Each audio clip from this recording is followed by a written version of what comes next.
이 시간 우리 하나님의 말씀은 이사야서 58장 1절부터 8절에 있는 말씀 보도록 하겠습니다.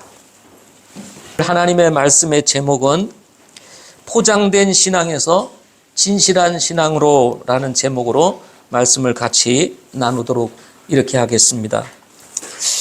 이사야서는 대언서입니다. 하나님께서 대언자 이사야를 통해서 앞으로 있을 일들을 대언해 주신 말씀들입니다. 이스라엘 민족의 그 바벨론 포로로 잡혀간 이유와 함께 그 회복을 다루고 있는 것이 바로 이사야서라고 할 수가 있습니다. 특히 하나님께서 오늘 이스라엘 백성들에게 주시는 메시지는 바벨론에서 포로 생활을 하고 있는 이스라엘 민족이 예루살렘으로 돌아올 것에 대한 회복의 메시지라고 할 수가 있습니다. 우리도 잘 알겠지만 이 회복의 메시지의 핵심은 다른 데 있는 것이 아니라 바로 신앙의 회복에 있다고 할 수가 있습니다. 신앙이 회복이 되면 삶도 회복이 되는 것입니다. 신앙이 무너지면 삶 또한 무너지게 되는 것입니다. 겉으로 보이는 이스라엘 민족은 하나님을 잘 믿는 것 같이 보이나 안으로 들어가면 그야말로 신앙이 빵점이었습니다. 겉으로는 멋진데 안으로 들어가서 자세히 들어보면 욕심과 쾌락을 추구하는 외식적이고 형식적인 모습으로 가득 차 있었던 것입니다. 그야말로 겉과 다르게 하나님이 보실 때에는 이스라엘 민족이 가증스러웠던 것입니다. 따라서 오늘 제목은 이 포장된 신앙에서 우리가 진실된 신앙으로 나아가자 하는 것입니다. 겉으로 볼 때 우리가 보기 좋고 신앙이 좋은 것 같을 수 있는데 사실 우리 안으로 들어와서 보게 되면 그렇지 않을 수가 있기 때문에 그렇습니다. 12월 첫 주를 우리가 드디어 맞이하게 되었습니다. 이제 올해도 한 달이 채 남지를 아니했습니다.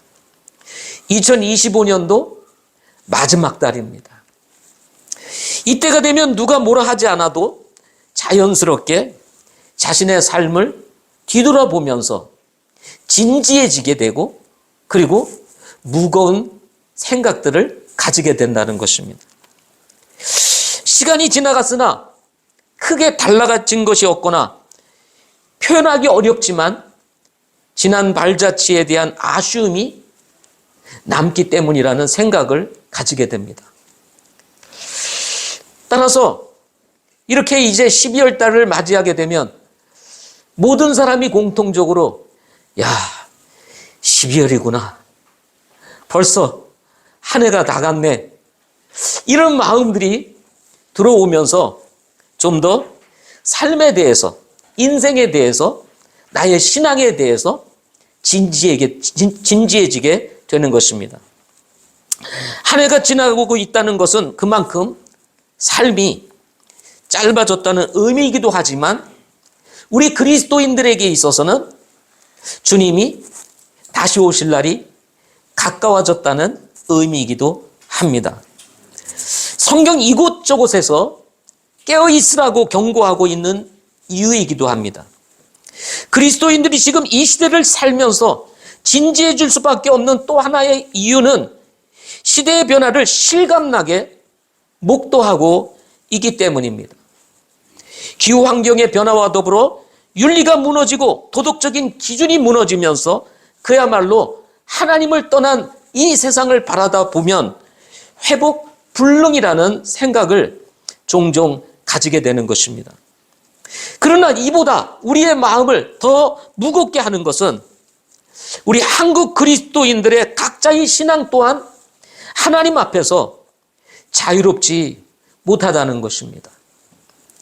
이스라엘 백성들만 외식적이고 형식적인 것이 아니라 한국 교회뿐만 아니라 한국 교회 성도들 자체가 외식적이고 형식적일 가능성이 높기 때문에 그렇습니다. 이런 측면에서 바라볼 때 회복돼야 할 것은 경기나 또는 민심이나 또는 서민 경제나 정치나 이런 것이 아니라 포장되지 않은 진실한 신앙의 회복이 지금 이 시대에 필요하다는 것입니다. 가식적이고 위선적인 신앙이 아니라 진실한 신앙의 회복이 필요하다는 것입니다. 남에게 보이기 위한 신앙이 아니라 주님으로 채워진 살아있는 신앙, 이런 신앙으로 회복될 때라는 것입니다. 그렇다면 어떻게 하면 이 포장된 신앙을 벗어버리고 진실한 신앙으로 나아갈 수 있느냐 하는 것입니다. 저는 오늘 말씀을 통해서 세 가지로 함께 말씀을 나누고자 합니다. 첫째는 하나님의 음성을 들어야 한다는 것입니다. 하나님의 말씀을 들어야 한다는 것입니다. 신앙생활의 키는 누가 뭐라고 해도 하나님의 말씀에 있기 때문에 그렇습니다. 따라서 신앙 회복이 이루어지고 진실한 신앙으로 나아가기 위해서 우리에게 꼭 필요한 것이 뭐냐면 하나님의 말씀을 듣는 것, 하나님의 음성을 듣는 데 있다는 것입니다. 하나님을 외면하기 시작할 때 신앙 또한 꼬이게 되는 것입니다. 인생이 꼬이게 되는 것입니다. 예수 믿고 구원받은 사람들에게 있어서는 누가 설명하지 않아도 하나님의 음성 듣고 하나님과 함께 걸어갈 때 비로소 모든 것이 자유로워지고 평화롭게 되는 것입니다. 유대 교육을 두고 쉐마 교육이다 라고 이렇게 이야기를 합니다. 한국에서도 이것이 한때 교회들에게 유행을 했습니다. 그래서 자녀들을 쉐마 교육 시키려고 교회들이 도입을 해가지고 자녀들에게 이 유대적 교육을 시키는 교회들도 한국 교회 곳곳에서 있었던 그런 일들이 있었습니다. 근데 이 쉐마라고 하는 이 뜻이 무슨 뜻입니까? 들으라는 뜻입니다. 들으라는 뜻. 이스라엘 민족이 바벨론 침략으로 망하고 백성들이 포로가 되어 붙잡혀 가게 된 근본적인 이유가 어디에 있습니까? 그것은 하나님의 말씀을 듣지 않았기 때문이라는 것입니다. 후손들이 이 사실을 깨닫고 신명기 6장을 통해서 주신 말씀을 평생 교육의 지표로 삼아서 쉐마 교육이라는 것이 나오게 된 것입니다. 들으면 살지만 듣지 않으면 망하기 때문이라는 것입니다. 아주 단순한 원리입니다. 하나님의 말씀대로 듣고 행하게 되면 산다. 그러나 그렇지 않으면 망한다는 것입니다. 신앙의 원리 또한 마찬가지입니다. 신약 성경에서도 여러 차례 강조하고 있는 말씀 중에 하나가 무엇입니까? 귀 있는 자는 들을지어다 라고 말씀하고 있는 것입니다. 귀가 없어서 이 말씀을 하셨을까요? 아닙니다. 모든 사람들이 귀를 가지고 수없이 많은 말들을 듣고 있습니다. 그런데 문제는 뭐냐면 듣고 있음에도 듣지 않는 사람들이 있다는 것입니다. 그래서 귀 있는 자는 들을지어다 라고 주님께서도 말씀하셨던 것입니다. 그러면 왜 듣지 않을까요? 자기 생각으로 가득 차 있기 때문에 그렇습니다. 하나님의 말씀을 들어서 채울 수 있는 공간이 우리 머릿속에, 이 마음속에 없는 것입니다. 그래서 비워라, 내려놓아라 하는 이유가 여기에 있는 것입니다. 이런 사람의 특징은 자기 자신을 왜곡해서 보기 쉽다는 것입니다. 망하는 길을 가고 있는데 잘 가고 있다고 생각하거나 비뚤어진 생각을 하고 있는데 곧바르게 생각하고 있다라고 착각을 한다는 것입니다. 약한데 의롭다고 생각하는 것입니다. 이것이 당시 이스라엘 백성들의 문제였습니다. 악한데 의롭다고 생각을 하고 있는 것입니다.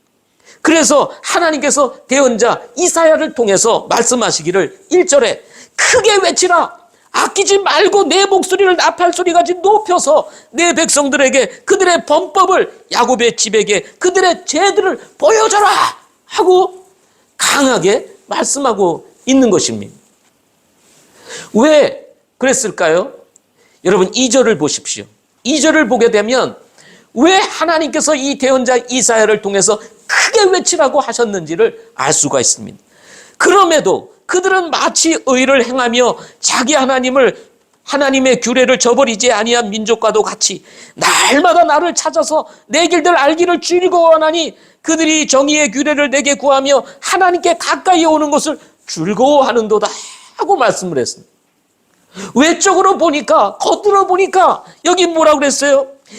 날마다 하나님을 찾아서 자신들이 가야 할 길들을 알기를 즐거워하고 또 하나님이 정해진 정의와 규례를 구하고 그리고 하나님께 가까이 오는 것을 즐거워하는 모습을 가지고 있었다는 것입니다.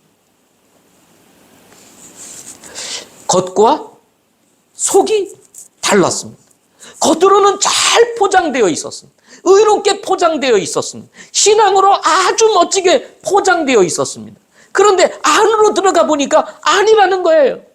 그래서 하나님께서 이 대언자 이사야를 통해서 저들의 진짜 모습이 무엇인지를 얘기하라는 겁니다. 외치라는 것입니다. 그것을 좀 알게 해줘라. 그들의 죄가 어떤 것인지를 한번 보여줘라 하고 지금 1절에서 말씀을 하고 있는 것입니다.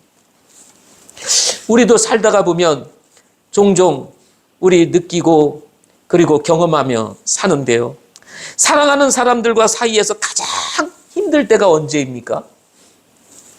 진실을 말해도 알아듣지 못할 때입니다. 말을 해도 알아듣지 못할 때.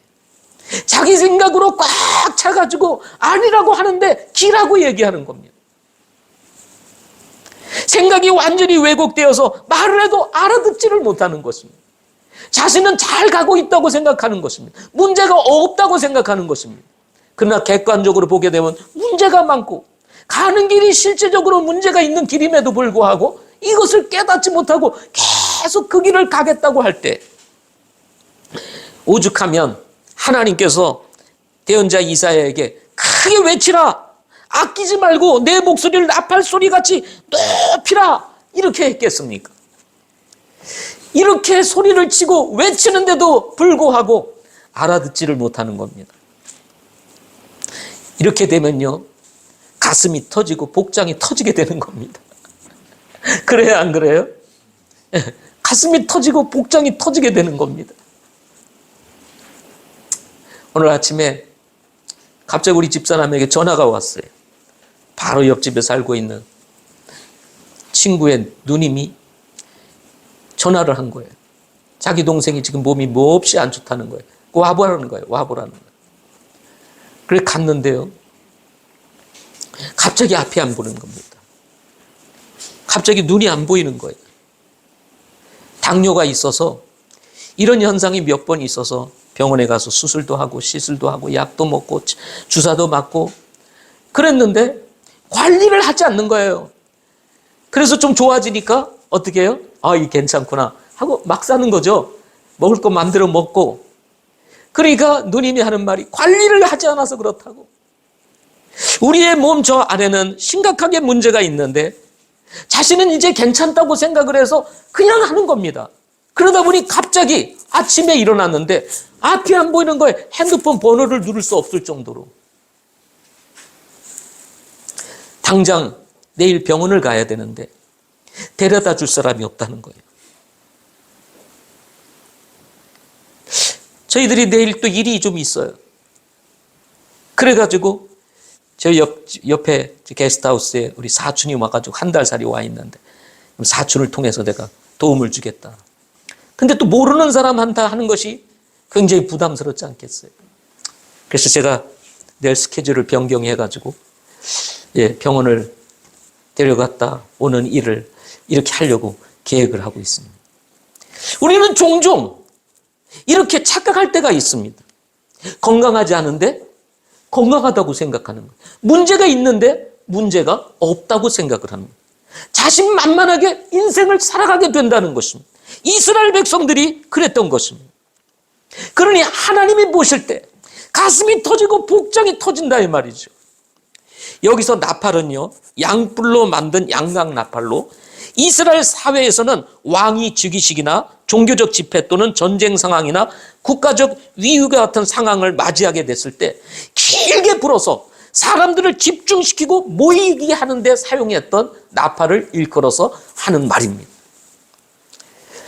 사사기 6장 34절에 보면 미디안 족속과 아말렉 족속이 동쪽 사람들과 연합군을 만들어서 쳐들어오게 되는 일이 벌어지게 됩니다. 그래서 예스레엘 골짜기에 진을 치고 전쟁을 일으키게 됐는데요. 그때에 주의 영께서 기드온에게 임하시니 그가 나팔을 불매 아비에셀로 모여 그를 따르고라는 말씀이 나옵니다. 이때 불었던 나팔. 전쟁의 상황, 위기의 상황 속에서 백성들을 모으기 위해서 길게 불었던 그 나팔을 부르라는 거예요. 다른 말로 얘기하면 지금 이스라엘의 상황은 위기의 상황이라는 거예요. 그냥 문제 없는, 별 볼 일 없는 그런 문제가 아니라는 거예요. 아주 심각한 문제가 있다는 사실을 지금 이렇게 말씀으로 표현하고 있는 것입니다. 이 나팔은 맑고 은은하여서 멀리까지 들리는 특징을 가지고 있었다고 합니다. 하나님께서는 대언자 이사야에게 이 나팔과 같이 밝고 분명한 목소리로 최대한 크게 해서 이스라엘 자신들의 그 죄악을 지적하라고 지금 말씀하고 있는 것입니다. 자신이 죄를 짓고도 죄를 깨닫지 못하고 있는 바로 이 백성을 향해서 하나님께서 주신 이 대언의 말씀을 외치라고 말씀하고 있는 것입니다. 어느 목사님이 이런 이야기를 했습니다. 죄라고 하는 것은 사람을 무디게 만드는 속성을 지니고 있다. 연애할 때 이성의 손을 처음 잡았을 땐 짜릿하고 스릴이 있고 가슴이 두근두근하고 황홀하고 그리고 화끈거린다. 그런데 다음에 손을 잡을 땐 그 강도가 현저히 둔화된다. 그리고 횟수가 증가할수록 그저 그렇게 된다. 그래서 20년, 40년, 30년을 같이 살면 밋밋해지고 덤덤해지고 무감각해져서 자부나 마나 한 상황이 된다. 죄가 꼭 그렇다. 처음엔 겁이 나고 가슴이 두근거리고 잠이 안 오고 마음이 아프고 혹시나 하나님이 징계할까 하는 두려움이 있는데 반복되면 덤덤하고 감각이 없어진다는 것입니다. 개구리를 뜨거운 물에 집어넣으면 펄쩍 뛰쳐나오지만은 예민한 감각 때문에 뛰어나오지만 그런데 그 개구리를 찬물에 집어넣고 밑에서 군부를 서서히 떼면은 뜨거워지는지도 모르고 그 안에서 죽게 된다는 것입니다. 왜? 감각이 무뎌지기 때문에 그렇습니다. 그래서 이 무감각이 저주라는 것입니다. 우리는 이렇게 한 해를 살아왔는지도 모른다는 것입니다. 이 이야기는 그저 들려지는 하나의 이야기가 아니라 우리들의 이야기일 수 있다는 거예요. 우리들의 이야기. 지금의 나와 여러분의 모습이 마치 이스라엘 백성과 같이 겉으로는 의로운 척 포장되어 있지만 안으로 들어가서 보면 형식적이고 위선적이고 자기 욕심과 만족을 위해서 살아가고 있는지도 모른다는 것입니다. 이때 하나님께서 대언자 이사야를 통해서 주시는 말씀인 것입니다. 크게 외치라. 아끼지 말고 내 목소리를 나팔소리같이 높여서 그들의 범법을 내 백성에게 그들의 죄들을 야곱의 집에게 보여줘라 하고 지금 말씀하고 있는 것입니다. 그렇습니다. 신앙의 회복은 외치는 자를 통해서 주시는 하나님의 음성을 들을 때 시작이 된다는 것입니다. 죄악을 깨닫지 못하고 왜곡된 생각을 가지고 있는 이스라엘 백성들을 위해서 깨우기 위해서 외치는 이 하나님의 음성, 이 음성을 들을 때에 이스라엘의 회복이 시작이 된다는 것입니다. 정면으로 하나님을 대면하여 그분의 음성을 들을 때 바로 이스라엘의 회복, 우리의 신앙의 회복이 이루어진다는 것입니다. 귀가 있으되 듣지 못하면 신앙 회복 자체를 기대할 수가 없다는 것입니다. 이사야서 28장 23절과 26절에 보면은 너희는 귀를 기울여 내 목소리를 들으라. 귀를 기울이고 내 말을 들으라. 그의 하나님께서 그에게 교훈을 주사 분별하게 하시며 또 그를 가르치시리라. 그렇습니다. 하나님의 음성을 듣고 하나님의 말씀을 듣게 되면은 여기 분별하게 되고 그리고 기준을 삼아서 죄로부터 떠나서 의의 편에 서게 되고 하나님에게로 돌아오게 되는 은혜가 있게 되는 것입니다. 이사야서 55장 3절에도 보면 너희는 귀를 기울이고 내게로 나와 들으라. 그리하면 너희 혼이 살리라 하고 말씀하십니다. 그렇습니다. 하나님의 말씀이 우리의 심령에 들리기 시작할 때 우리의 신앙이 회복되고 우리의 영이 살고 혼이 살게 되는 역사가 일어나게 되는 것입니다.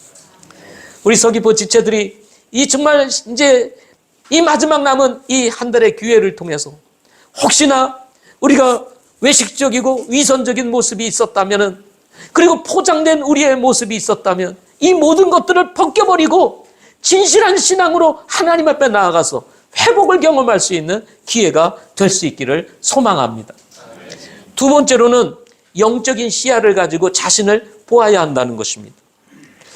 회복은 하나님의 말씀을 듣고 주신 말씀을 통해서 진짜 자신의 모습을 깨닫고 돌이켜 하나님께로 돌아갈 때에 일어난다는 것입니다. 사람은요, 누군가 옆에서 말해주지 않으면 진짜 자신의 모습을 모를 수가 있습니다. 여러분 인정하시죠? 그죠? 왜 그렇습니까? 우리가 지나치게 주관적이기 때문에 그렇습니다. 자기 자신에 대해서는 지나치게 주관적입니다. 그런데 다른 사람에 대해서는 객관적으로 바라보게 됩니다. 사심 없이 바라보게 되는 것입니다. 그러다 보니 그 사람의 모습을 볼 수가 있게 되는 것입니다. 자기가 자기 자신을 잘 몰라요. 그런데 옆에 있는 사람이 아는 것입니다. 그래서 정말 여러분을 사랑하고 나를 사랑하는 사람들의 충고는 우리의 인생의 큰 축복이라고 우리는 생각을 하게 되는 것입니다. 이것이 주관적인 자신의 모습으로 보는 것이 또 하나의 우리가 가지고 있는 연약함이라고 할 수가 있습니다. 여러분, 회복이 무엇입니까? 우리는 회복에 대해서 많은 정의를 내릴 수가 있습니다. 그렇지만 오늘 본문을 통해서 우리가 배울 수 있는 회복이란 뭐냐? 그것은 자신의 모습으로 찾아가는 것입니다. 이스라엘 백성들이 원래 이스라엘 백성의 모습으로 찾아가는 것, 이것이 회복이라는 것입니다. 이 회복을 영어에서는 리바이벌, 부흥이라고도 이야기를 합니다. 진정한 부흥이 무엇입니까? 우리 그리스도인들에게 있어서의 진정한 부흥, 그게 뭐예요? 원래 하나님께서 지으신 형상으로 우리가 회복되는 것, 돌아가는 것. 우리가 예수 믿고 구원받았다면 그 구원의 자리로 돌아가고 하나님의 자리로 돌아가는 것, 이것이 바로 부흥이라는 것입니다. 회개와 자백이 동반되는 이유가 여기에 있는 것입니다. 돌아가기 위해서는, 회복하기 위해서는 반드시 회개해야 되는 것입니다. 반드시 자백해야 되는 것입니다. 이 과정을 통하지 아니하고는 회복이 이루어지지가 않습니다.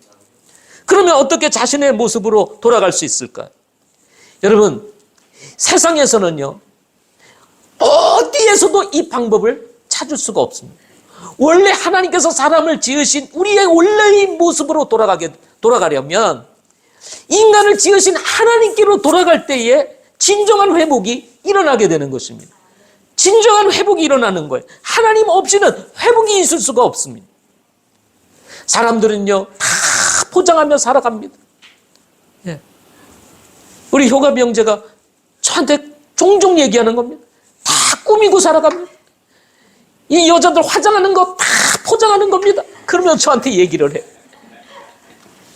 진짜 그 화장반을 싹 벗겨놓으면 별거 아닌데 화장을 다 해놓으니까 이뻐 보이는데 사실 아니라는 거예요.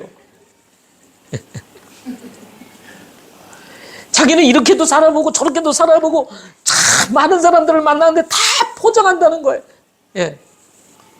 안으로 들어가 보면 다 문제가 많다는 것입니다. 예. 그래서 진정한 회복을 이루려면 어떻게 해요? 하나님께로 돌아가야 된다. 하나님께로. 예. 스펄전 목사님이 이런 얘기를 했습니다. 영국의 유명한 설교자이죠.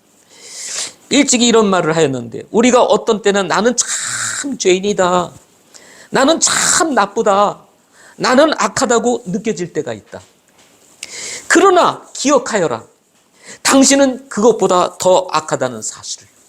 스펄전 목사가 이렇게, 나는 죄인이야, 나는 악해, 나는 나쁜 사람이야. 근데 그렇게 말하고 있는데 그 뒷면에는 그래도 괜찮아, 요 정도가 다 있어요. 그래서 말을 하는 겁니다. 악하다고 말을 하면서도 실제로 자신이 그렇게 진실하게 느끼고 있느냐? 아니라는 거죠. 그래서 스펄전이 하는 말입니다. 당신은 그것보다 더 악하다는 사실을.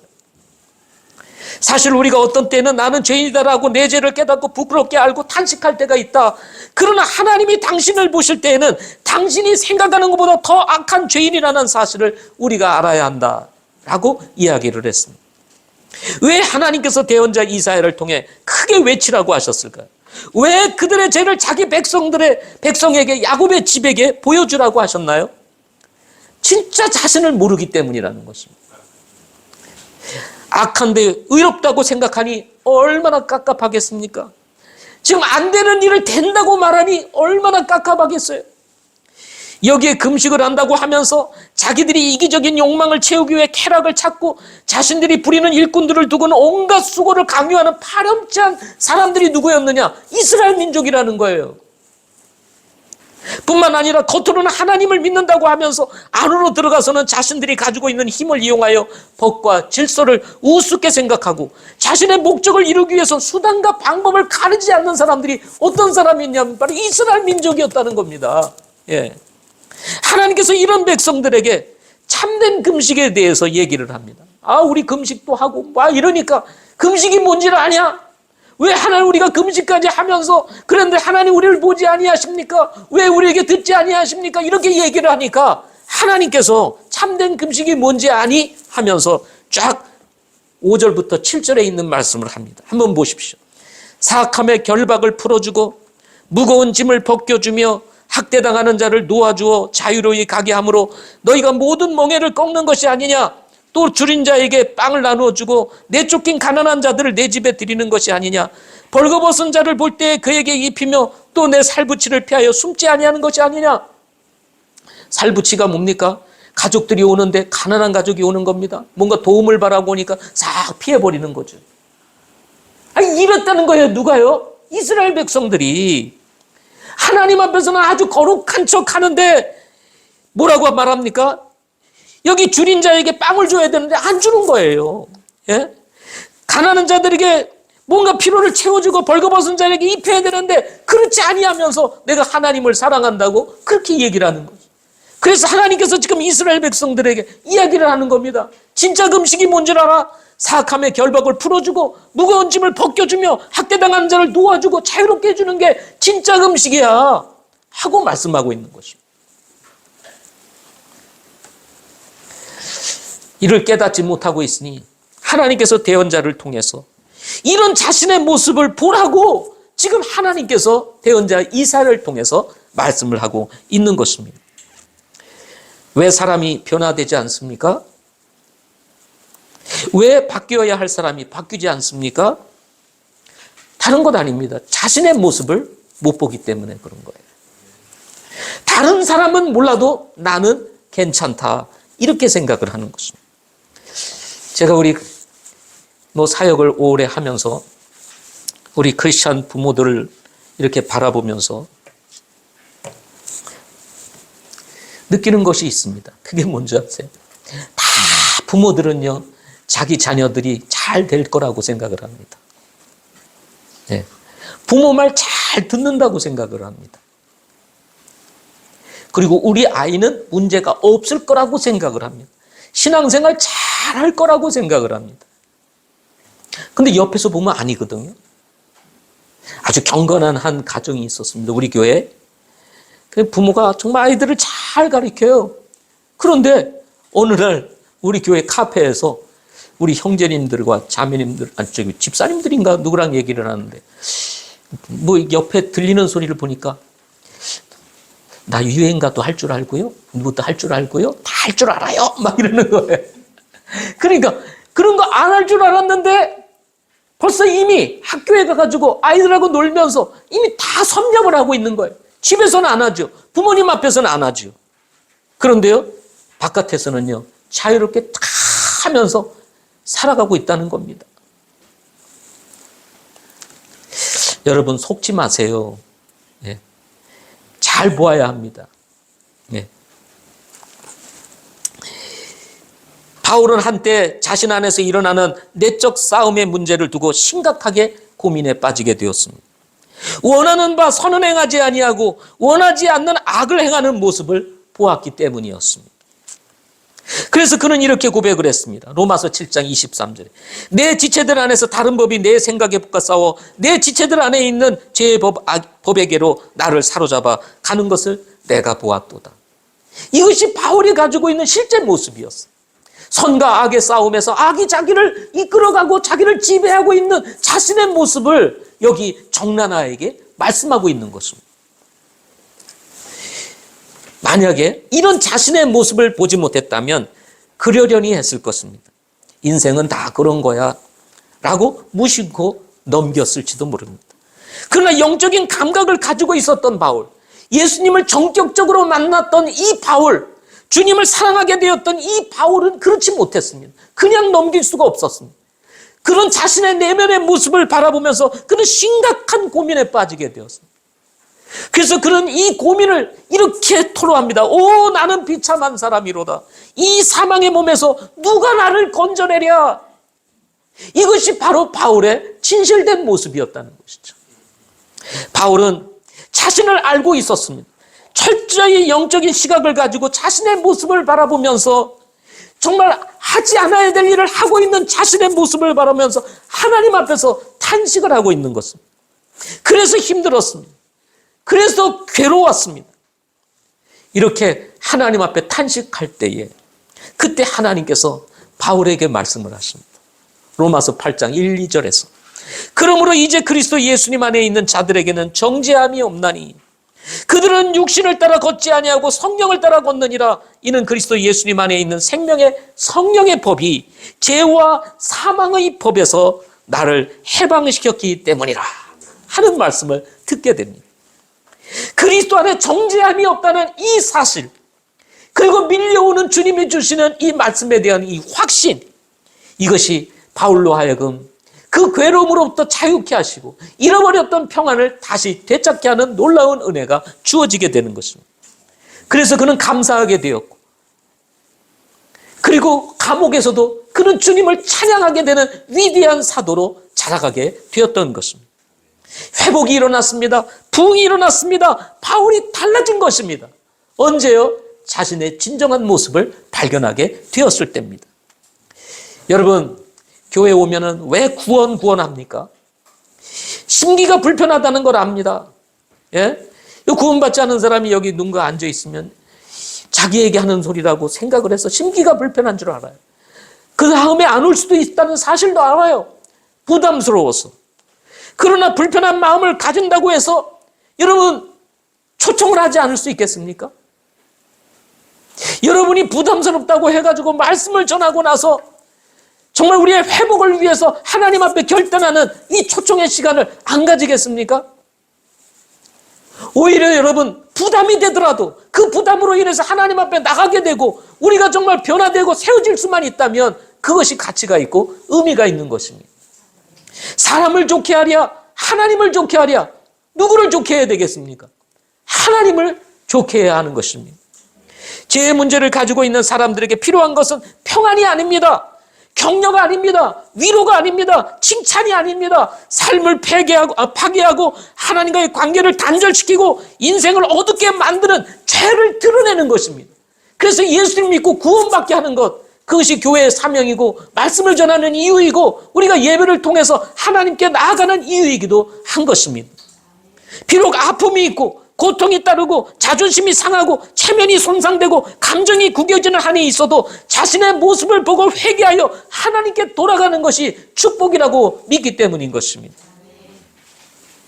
지금 필요한 것은 여러분 단순히 위로, 그냥 이것이 아닙니다. 평안, 이것이 아닙니다.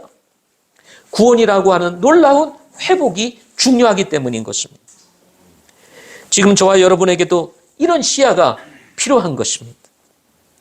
우리가 겉으로 보기에는 정말 신앙에 문제가 없는 것이 살아가고 있지만 내면으로 들어가게 되면 역시 포장된 내 모습 속에 진실된 나의 신앙은 그렇지 못할 수가 있기 때문에 그렇습니다. 저도 마찬가지입니다. 평양 부흥의 단초가 되었던 백달러를 착복했던 사실을 자백하고 회개했던 길선주 목사님과 같이 사소한 것이라 할지라도 죄를 죄로 여기고 회개할 줄 아는 영적인 시야가 우리에게 필요한 것입니다. 하나님 앞에서 자신의 모습을 볼 수 있는 마음의 눈을 가진 사람이 필요한 것입니다. 하나님께서는 이런 사람에게 신앙의 회복의 길을 열어주시게 되는 것입니다.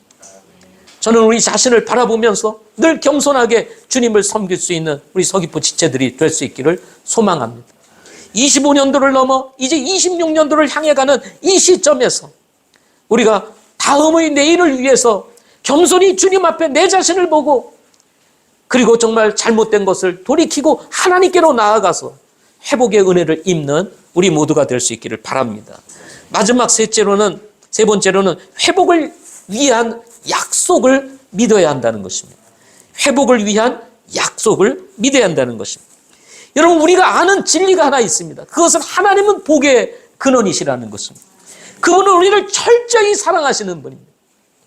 그분은 사람에게 모든 초점을 맞추고 계신 분입니다. 태초에 천지를 창조하실 때 하나님의 관심은 오직 사람에게 있었습니다. 사람에게 초점을 맞추어 자신의 형상을 닮은 사람을 만드시기 위하여 그 만드시는 과정 속에서 이 자연의 모든 필요가 있음을 아시고 하나하나 계획해서 만드신 분이 하나님이십니다. 비록 아담과 이브가 죄를 범하는 엄청난 사건이 일어났을 때도 하나님께서는 사람을 버리지 아니하시고 바로 인간을 죄에서 구원할 메시아를 약속해 주시는 하나님의 은혜가 창세기 3장 15절에서 나타나게 되는 것입니다. 하나님은 한 번도 사람을 포기한 적이 없으십니다. 아담 이후 1700여 년이 지나는 가운데 사람들은 철저히 하나님을 외면하게 되었습니다. 하나님을 제대로 찾는 사람들이 거의 사라지게 되었습니다.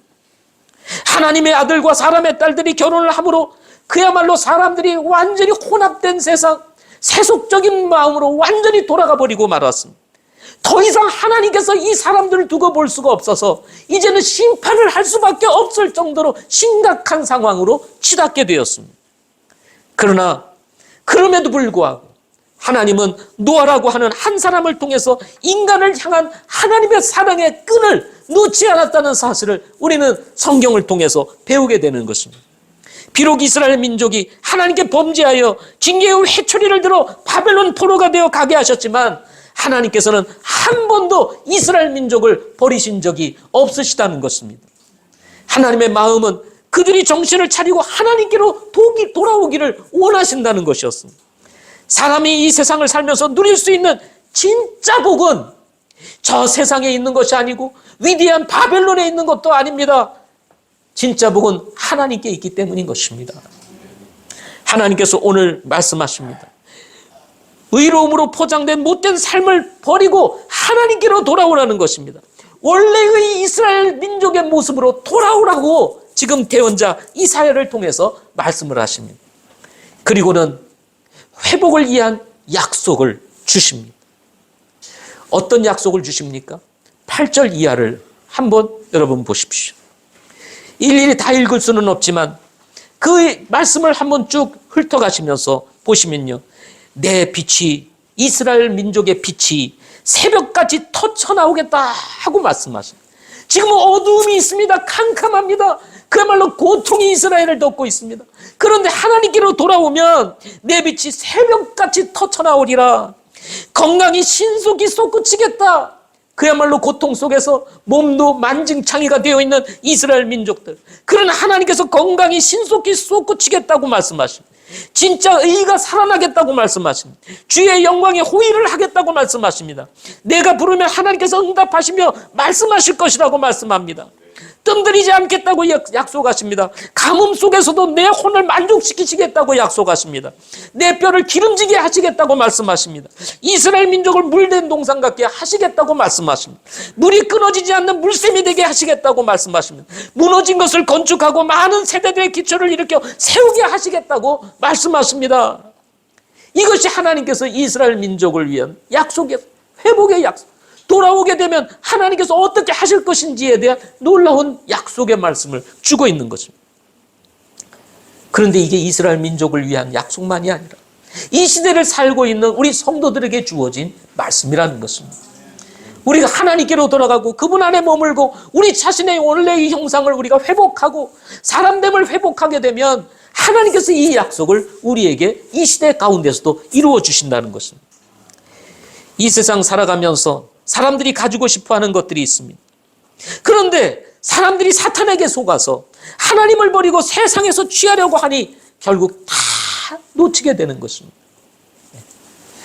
앞에서도 얘기한 것처럼 뭔가 화려함의 포장에 속아가지고 그게 진짜인 줄 알고 쫓아가다가 결국 인생의 끝에서 그 모든 것들을 다 잃어버리게 되는 정말 가슴 아픈 일들이 일어나게 되는 것을 여러분 우리가 지금 목도하고 있지 않습니까? 가지고 싶고 있어야 할 것들은 사람들이나 세상에 있는 것이 아니라 하나님께 있다. 진짜 우리에게 필요한 것, 인간에게 있어서 정말 필요한 것, 그것은 이 세상에 있는 것이 아니고 하나님께 있다는 겁니다. 그러므로 거짓된 의의를 버리고 진실을 따르는 저와 여러분 될 수 있기를 바랍니다. 그래서 여러분, 속이지 말라는 거예요. 예. 그리고 속지 말라는 것입니다. 이스라엘 백성들에게 하나님께서 하시는 말씀입니다. 척하지 말라는 것입니다. 너희도 의로운 척, 뭐 괜찮은 척 하지 말라는 것입니다. 형식적으로 하지 말라는 것입니다. 가식적이 되지 말라는 것입니다. 자신을 드러내려고 하지 말라는 것입니다. 욕심을 버리라는 것입니다. 다른 말로 얘기하면 제대로 하나님을 믿으라고 말씀하고 있는 것입니다. 하나님은 이런 사람들을 회복시키는 거예요. 이런 하나님의 말씀을 신뢰하고 다시 돌이켜서 주님께 나아가는 사람들, 문제가 많고 연약하고 그렇지만 그럼에도 불구하고 내가 하나님께로 돌아갑니다 하고 돌아갈 때 하나님께서 이런 놀라운 축복으로 함께해 주시게 되는 것입니다. 여러분, 하나님 앞에서 우리가 머리가 좀 부족해도 괜찮았습니다. IQ가 2자리라도 상관없어요. 뭐 3자리인데 하나님은 떠난 사람이면 무슨 소용이 있겠습니까? 아멘. 2자리라도 여러분 주님 따라가면요, 주님이 은혜를 주시는 거예요. 예? 결론적으로 지금은 저와 여러분은 어떤지 한번 이 말씀을 통해서 돌아볼 수 있기를 바랍니다. 위장된 신앙이 있다면 내려놓고 진실한 신앙으로 나아갈 수 있는 우리 성도들이 되기를 바랍니다. 지금 나의 영적인 상태를 돌아보고 나와 여러분의 진짜 모습을 보자는 것입니다. 이제 한 해가 지나가고 있어요. 이제 남지 않았습니다. 또 새해가 우리를 맞이하게 됩니다. 뭐 우리 그래도 좀 젊으신 분들은 어떤지 모르겠지만 이제 60을 넘고 이제 그러니까 우리 서목사님 이제 70이 넘는데요. 이게 한 해 한 해가 심각해요. 네, 실제로. 예, 한 해를 다시 먹고 나이를 하나 더 먹는다는 게 좀 심각해요. 예. 그래서 우리 2026년도는 하나님 앞에서 이스라엘 백성들처럼 계산하지 말고 그리고 의로운 척하지 말고 진실하게 주님 앞에 나아갈 수 있는 그런 결단들이 우리에게 있기를 바랍니다.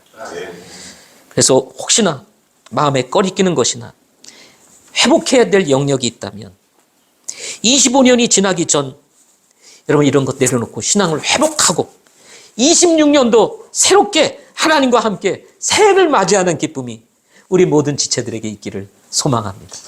예, 기도하겠습니다.